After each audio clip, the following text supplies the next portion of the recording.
Eu quero falar hoje sobre a importância de entendermos que a salvação é para todos, mas não é para todo mundo. Quando nós olhamos o ladrão na cruz, os dois, nós vemos que nitidamente um resolve não ir. O Salvador está no meio dos dois. Jesus poderia salvar ambos. Os dois eram ladrões. O que haviam roubado ou a quantidade não interessava. Jesus está no meio e pode levar os dois para o mesmo ambiente. Mas um decidiu que não ia. Ele também poderia ser salvo, mas ele não quis. A Bíblia conta a história de um homem que vai celebrar um casamento. E durante a celebração do casamento, nota-se que um dos convidados não está com a veste adequada para a festividade. Então, aquele indivíduo é expulso da festa. Essa também é uma conotação que nos é apresentada para aqueles que não vão entrar no reino de Deus, não serão salvos. Eu sei que por mais que seja doloroso, por mais desafiador que seja, fica muito difícil para nós olharmos e sentenciarmos alguém com a sentença do inferno, com a perdição eterna. É verdade. É um desafio muito grande fazer isso. Aliás, eu acredito que todo indivíduo tem o direito de dizer que está salvo, ou que é salvo em Cristo Jesus. Mas ninguém tem o direito de dizer que o outro está perdido. Mas cuidado com aquilo que se ouve.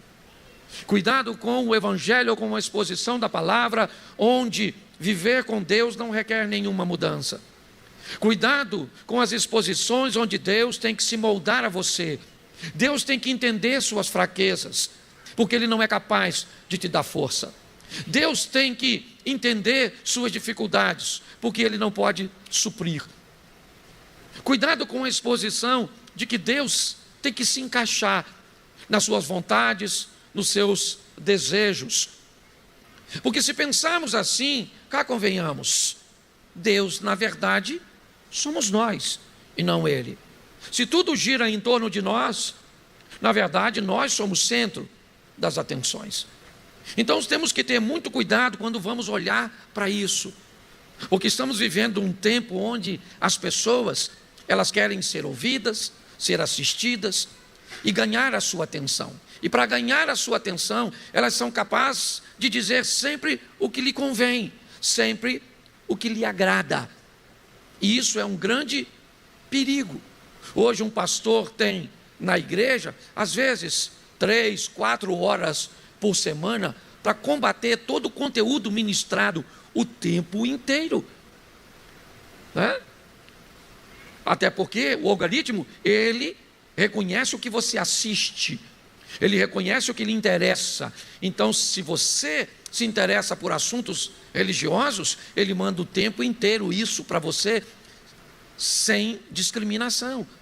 Vai colocar todo o conteúdo que envolva, certo, a religiosidade para você. E hoje muitas pessoas despreparadas acabam se atrapalhando. Então eu peguei esse texto, 8 versículos, a carta à igreja de Roma, aos romanos, e separei ela de uma forma muito simples, só para pincelar para você olhar mais de perto em casa. O capítulo 1, o verso 5, diz assim: tendo sido, pois, justificados pela fé, temos paz com Deus por nosso Senhor Jesus Cristo. Coloca na tela Romanos 5:10. Porque se nós, sendo inimigos, fomos reconciliados com Deus. Preste atenção aqui. Segundo a Bíblia, e é muito importante olharmos isso. Eu estava hoje conversando com um grupo, e eu disse para eles, se vamos discutir um assunto, é importante entendermos sobre qual ótica, sobre qual prisma, certo? Nós vamos discutir. Aqui nós estamos numa igreja, então o padrão é a Bíblia. Então o que a Bíblia me diz, o que ela me orienta, é que o pecado me tornou um inimigo de Deus. O pecado criou uma separação e com ele eu estou impedido de acessar a Deus. Eu não tenho condições de fazer isso. Não há dinheiro no mundo. Não há ninguém que possa me tornar amigo de Deus. Então, o verso 1 do capítulo 5, ele diz: temos paz com Deus. O texto quer nos dizer que o inimigo deixa de ser inimigo, que o adversário agora não é mais adversário, que o problema agora ele está sanado, a dívida foi quitada. O apóstolo Paulo está dizendo algo muito precioso.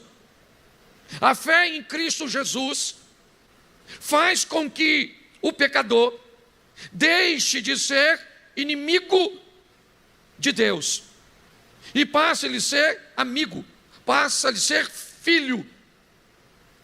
Essa é a exposição que a Bíblia está tentando nos oferecer. E mais do que isso, coloca Atos 4:12.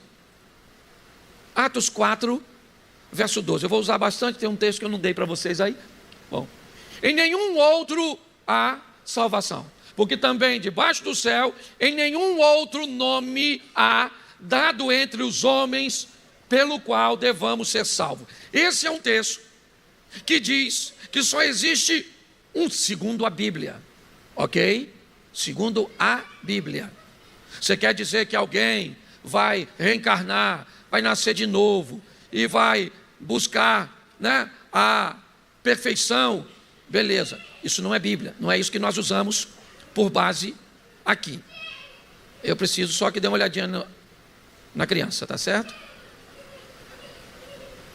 Então, olhe bem, em nenhum outro há salvação, só em Jesus Cristo. Quando eu consigo entender isso, eu já vou eliminando todas as outras possibilidades. E ele faz questão de dizer: em nenhum outro nome dado entre os homens. Não interessa, entendeu? Em nenhum outro ser humano, ou aquilo que o ser humano nomeou, com todo respeito, seja ele um santo, seja ele Maria, seja ele quem for, todos têm a sua ocupação, todos têm o seu lugar, certo? A sua posição de honra, ok? É verdade, pela vida que teve, mas quando o assunto é salvação, e é isso que está em jogo aqui, não há ninguém que consiga mediar a paz entre Deus e o homem, se não for Jesus. Se você não acredita nisso, mas tem dúvidas, seu lugar é aqui. Se você não acredita nisso e não quer acreditar, seu lugar não é aqui. Porque em todo tempo você vai ouvir que Cristo é único e suficiente Salvador. Não há nenhuma outra forma de se reconciliar com Deus se não for por Jesus Cristo. Coloca João 14:6. João 14, verso 6. E disse Jesus: eu sou o caminho. Eu sou o caminho. Não há ninguém além dele capaz de criar a possibilidade, certo? De termos um encontro com Deus. Ou seja, pastor, como é que funciona? É simples. Eu recebo a palavra do Evangelho, eu escuto uma música pautada na Bíblia, alguém me influencia, certo? Que é com um estilo de vida, que é com uma evangelização, e aí então eu começo a pensar e sentir coisas que antes não fazia parte dos meus valores. Eu começo a me interessar ou me atrair por questões que outrora não me interessavam. Esse evangelho então me apresenta Cristo. Eu agora passei a crer em Cristo. E crendo em Cristo, A fé em Cristo faz com que eu tenha a possibilidade. Pastor, para ser salvo, não é necessário apenas fé? Sim. Mas cuidado com o isolamento de um versículo. A fé sem obras, ela é, então, uma fé que não traz mudança, que não traz reposicionamento, na verdade ela não é uma fé existente. Ela não é uma fé firme. Então eu preciso entender, e é isso que o texto começa dizendo.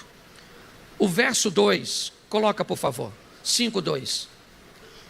Deixa eu rapidinho para não passar do horário. Pelo qual também temos entrada pela fé a esta graça, na qual estamos firmes e nos gloriamos na esperança da glória de Deus. Esse é um problema sério, crente. Se gloriar na esperança da glória de Deus. Você precisa fazer isso com muito cuidado, com muita discrição. Por quê? Porque pela fé acessamos a graça. E graça é um favor que não se merece. Entendeu? Quando a Bíblia diz que eu não tenho tempo, estamos firmes. Não estamos firmes porque nós somos firmes e constantes. Não. Estamos firmes porque a graça de Deus permanece firme e constante. A nossa segurança não está em nós, está em Cristo. Ok? A firmeza ali, quando o texto diz que na qual nós estamos firmes, a firmeza para nos salvar não está em nós.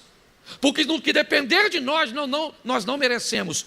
E a palavra graça ali, porque a língua portuguesa tem disso. Me ajude aí com a palavra graça. Nós somos salvos mas a salvação não é. Eu queria saber qual a sua. Queria dizer que hoje você está uma. Queria perguntar o que você está achando. Uma palavra só. Língua portuguesa tem disso. Certo? Então, o sentido de graça é favor que não se merece. E quando você começa a dizer para alguém, seja quem for, que conhece você de perto. Por quê? Porque a grandeza da vida com Deus não está em tratarmos bem os estranhos. Não. Aliás, isso é quase universal. Tratamos muito bem os estranhos. A nossa educação para as pessoas cujas quais nós não conhecemos, nós não lidamos no dia a dia, normalmente é bem exemplar. O difícil é sermos educados com as pessoas que vivemos todos os dias. Então qual é o problema? O problema é que provavelmente se eu disser para você que eu me glorio de saber que meu nome está escrito no livro da vida, você vai falar, legal. Mas se eu falar isso para meus irmãos, se eu falar isso para minha esposa, será que ela também compartilha da mesma visão, me conhecendo no íntimo, sabendo quem eu sou de verdade? O texto ele está dizendo, nós temos entrada no reino de Deus pela fé. Ela é o ticket. E o preço? Quem pagou fui eu? Não, foi a graça. E para que eu não me perca, a graça permanece firme. E eu tenho que ter cuidado, porque a esperança da glória de Deus é algo extraordinário. Mas quando eu digo para as pessoas que eu estou salvo e dou a entender que elas não estão, provavelmente isso é um grande incômodo, porque elas vão descobrir que você não merece. Você acha que você merece? Mas mesmo não merecendo, a graça, que é um favor que não se merece, entra em cena. O verso 3, o tempo é curto, aliás ele é 3, 4 e 5. E não somente isso, mas também nos gloriamos nas tribulações, sabendo que a tribulação produz a paciência. Vamos lá, a paciência, a experiência, a esperança. E o verso 5, e a esperança não traz confusão, porquanto o amor de Deus está derramado em nossos corações pelo Espírito Santo que nos foi dado. Esses 3 versículos falam que enquanto o verso 2 se gloria na salvação pela graça, o verso 3, 4 e 5 também nos expõe a nos gloriarmos naquilo que não é agradável, mas nos fazem crescer. É isso que ele está ensinando. É aprender a lidar com as coisas difíceis, com os desafios, certo? É entender que viver com Deus, saber que Ele me ama. Pô, mas como Ele pode me amar se eu estou doente, cara? Como Ele pode me amar se eu estou desempregado? Como Ele pode me amar se meu cônjuge foi embora ou me traiu? Como? Meu filho morreu. Como é? Como é que eu amo e me glorio nas tribulações? É difícil demais, claro, e é por isso que o texto diz que nós sobrevivemos a isso. Verso de número 5, por favor. Isso, porque o amor de Deus está derramado na nossa mente, no nosso coração, pelo Espírito Santo que nos foi dado. Entendeu? Aí nós começamos a entender. Hoje eu postei 3 textos que as pessoas entendem, ou pelo menos leram errado. E um deles é o que pode ser aplicado aqui. Posso todas as coisas naquele que... A expressão ou o verbo aqui, poder, não é poder de adquirir. Não é coisa que se adquire. Eu posso ter um carro, então eu posso todas as coisas. Eu posso ter um bom emprego, eu posso ter um casamento, eu posso ter filhos. Tem gente que vai andar com Deus e não vai poder ter filhos. Tem gente que vai andar com Deus e não vai poder ter carro. Tem gente que vai andar com Deus e não vai poder ter um montão de coisa. Então cuidado com essa leitura descabida. O texto, na verdade, a questão do posso, quer dizer suporte. Eu posso viver com isso e sem isso. É isso que o texto está dizendo. Eu sei viver com amigo, eu sei viver sem amigo, eu sei viver com dinheiro, eu sei viver sem dinheiro, eu sei viver com saúde, eu sei viver, certo, com doença, eu sei viver de qualquer maneira. E eu só sei por quê? Porque tem uma coisa chamada Espírito Santo, e esse Espírito Santo que me foi dado por Jesus, eu vou, mas não vos deixarei órfãos, eu vou ministrar ele sobre vocês, e quando ele vier, o amor de Deus vai ser derramado no seu coração. E aí não interessa o que você enfrente. Você vai estar chorando num túmulo porque está enterrando um ente querido, mas você sabe que Deus te ama. Você não tem dúvida disso. É isso. Ele está preparando pessoas fortes. Então é por isso que ele termina dizendo: a experiência produz a esperança, e a esperança não traz consigo confusão. Ele continua. É um texto duro, é verdade, mas muito esclarecedor. Verso 6. Porque Cristo, estando nós ainda fracos, morreu a seu tempo pelos ímpios. Bom, isso aqui é bem legal. Jesus morreu para salvar o Papa. Sim ou não? Os padres? Os pastores? Os ministros do STF? Ele morreu para salvar a turma do Hamas, do Hezbollah, dos traficantes.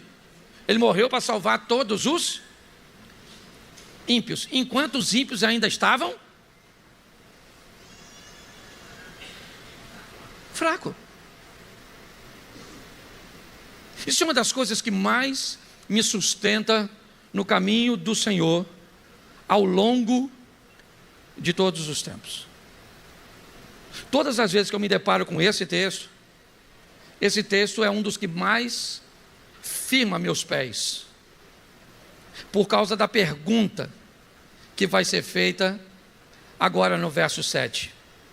Na verdade é uma afirmaçãozinha, né? Não tem nenhum. Porque apenas alguém morrerá por um justo. É basicamente uma afirmação. Por quê? Porque ele termina dizendo: pois poderá ser que pelo bom alguém ouse morrer. Olha o que esse texto está dizendo. Pode ser que alguém resolva morrer por alguém que é bom. Pode ser que alguém resolva realmente morrer por uma pessoa que a gente considera decente. Por mais difícil que seja, absurdo que seja, isso pode ser plausível. Mas bota o verso 8. Mas Deus prova o seu amor para conosco, em que Cristo morreu por nós, sem garantia nenhuma.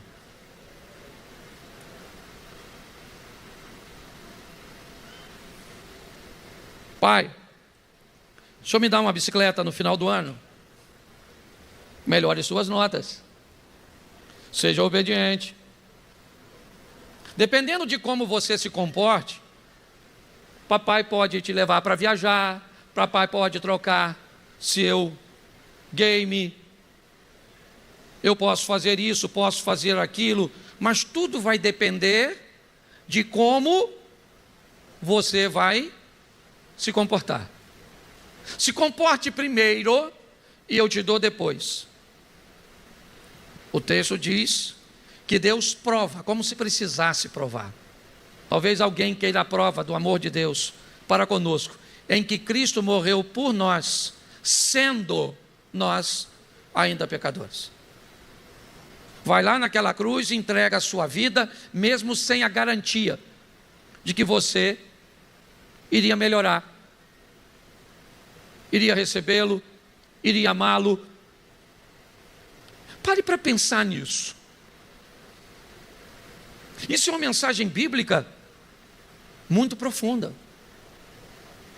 de um Deus que sabe que a gente mente, sabe que muitos de nós visitam pornografia, muitos de nós não pagam, muitos de nós tratam mal seus cônjuges, muitos de nós têm um relacionamento, certo, extraconjugal, muitos de nós não entregamos dízimos, muitos de nós cobramos dos outros aquilo que não fazemos. Muitos de nós estamos bem distantes e não temos nem prazo, nem pensamento de nos aproximarmos. E o texto diz que Jesus resolve morrer por essas pessoas. Todas as vezes que eu me deparo com algo de errado que eu faço, eu fico pensando se eu amaria alguém como eu, a ponto de entregar a minha vida por ele. Isso faz com que eu lute todos os dias para me tornar alguém melhor. E confesso a você que o melhor que eu consegui chegar até hoje, no melhor de mim, é descobrir que sou incapaz de julgar qualquer outra pessoa se nesse momento Jesus me perguntar: se não tiver pecado, atire a primeira pedra. Descobri que todas as vezes que alguém está perto de Deus, ele nunca consegue enxergar a vida de ninguém, a não ser a sua. Todas as vezes que alguém está perto de Deus, ele enxerga a vida dele. Todas as vezes que alguém está perto de Satanás, ele enxerga a vida de todo mundo, menos a dele. Então o que eu preciso entender é: não existe evangelho sem mudança. Se aceitou Jesus, aceitou. Pastor, eu recebi Jesus como Senhor e Salvador da minha vida. Então beleza. Quais são as primeiras coisas que eu passo a fazer depois que recebi Jesus como Senhor e Salvador da minha vida? Primeiro, eu oro. Se você não ora, não interessa quantas vezes você vem à igreja. Quem aceitou a Cristo, conversa com Ele, e a forma de conversar com Ele é oração. Segundo, se aceitou Jesus, você lê a Bíblia. Nosso manual de fé, né, e prática. Se você não lê a Bíblia, ok? Ah, pastor, eu não consigo ler todo dia. Eu não estou determinando aqui isso.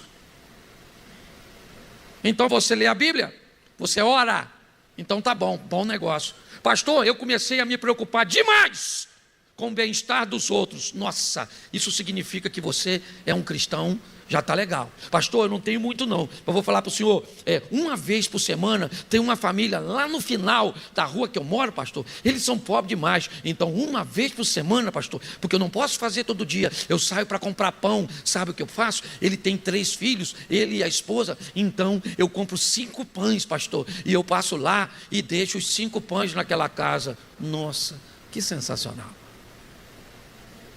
Significa que você... Ah, pastor, mas será que isso? Eu não deveria ter o dinheiro para mudar a vida dele? Mas você não tem. Então, enquanto você não tem, você faz por ele o que você pode fazer. Você consegue entender? Quando você começa a olhar para você mesmo, recebi Jesus, beleza, eu já estou orando, tá certo? Eu já estou lendo a Bíblia, tá bom. Já me preocupo com a vida do outro. Não quero ver ninguém sofrendo, não quero falar mal de ninguém, não quero criar contenda. Então, beleza. Já consigo fazer alguma coisinha dentro daquilo que eu posso, da minha realidade, tá certo. Então, agora eu já olho os lugares que eu frequento. Cristo está presente. Eu falei isso esses dias, num vídeo meu. Quando eu pedi a minha tia para ir a algum lugar, ela me fazia 2 perguntas. A primeira, Cláudio, o que tem lá? A segunda, o que você quer fazer lá? Essas 2 perguntas me norteavam para saber se aquele lugar eu precisaria ou deveria frequentar. Então, se o Evangelho não mudou você, ele precisa mudar. Tornar você perfeito, ele não vai fazer. Eu falo algo e termino aqui, de algo que eu procuro usar comigo. Reduza seu pecado. E Jesus sabia disso. Ele sabia que o poder que estava sendo liberado para o homem através do Espírito Santo seria tão forte, tão grande, que ele precisava mudar. Preste atenção. Com o Espírito Santo nós nos tornamos tão capazes de nos autodisciplinar, que o Velho Testamento diz: não matarás, não adulterarás. Lembra disso? Os 10 mandamentos? Mas aí Jesus disse, bom, lá dizia não matarás, porém eu vos digo, se você se irá contra seu, você já o, se você cobiçar, preste atenção, aqui, você nem fez, você só pensou. Para mim esse é o estágio de um crente evoluído, é o indivíduo onde quem olha de fora não consegue mais enxergar pecado. Você olha para a pessoa e diz, cara, essa pessoa, o que ela faz de errado? Eu não sei o que ela faz de errado. Ela é perfeita. É por quê? Porque ela conseguiu interiorizar. Ela tem raiva, mas não explode. Ela tem desejos, mas eles não afloram nem nos olhos, nem na expressão facial. Empurra o pecado para dentro. Pega ele de fora que as pessoas veem. Elas são capazes de ver no seu vocabulário, são capazes de ver na sua rede social, são capazes de ver nos seus negócios, elas são capazes de ver em seus relacionamentos. Onde as pessoas vão olhando é pecado para tudo quanto é lado.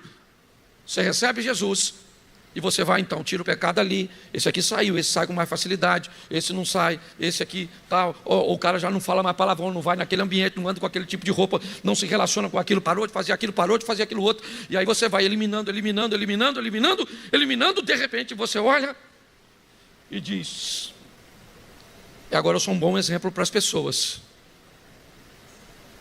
Então, se eu me tornei um bom exemplo para as pessoas, eu já me tornei um bom crente. Está na hora de eu me tornar um bom exemplo para o mundo espiritual. Agora, meu problema não é mais pessoas. Minha mulher sabe que eu sou decente, as pessoas sabem que eu sou decente. Quem olha para mim e diz, pô, lá, vai lá um cara, o cara sério, hein? O cara sério, um homem de Deus, o cara não está brincando não, viu? Você é uma pessoa de oração, uma pessoa íntegra, uma pessoa decente. Isso aí, quando os outros começam a falar isso de você, tá bom, você está bem. Isso significa que as pessoas que estão olhando o que você faz, a periferia, elas não conseguem ver. Mas você sabe. Você sabe o que você tem. Você sabe o que você sente. E nós somos capazes de vivenciarmos isso. Quando o Espírito Santo, como diz o texto ali, foi derramado em nossos corações. Entendemos que Cristo morreu por nós, sendo nós ainda pecadores. Não morreu por santos, morreu por pecadores. Quer se gloriar? Se glorie da bênção, da graça a ter te dado a salvação. Mas evite falar isso para os outros. Se glorie só na sua conversa com Deus. Senhor, muito obrigado, Senhor, meu nome está escrito no livro da vida, eu te louvo, eu nem mereço, Senhor. Nossa, Senhor, mas o Senhor sabe o quanto eu já melhorei. O que eu fazia e hoje não faço mais, o que eu falava e hoje não falo mais. Muito obrigado, Senhor, eu sou grato. Agora nunca diga para outra pessoa: olha, com esse estilo de vida aí, você está perdido. Vamos lá para a igreja. Pronto. Então vamos sair daqui, irmãos, para vivermos o extraordinário de Deus.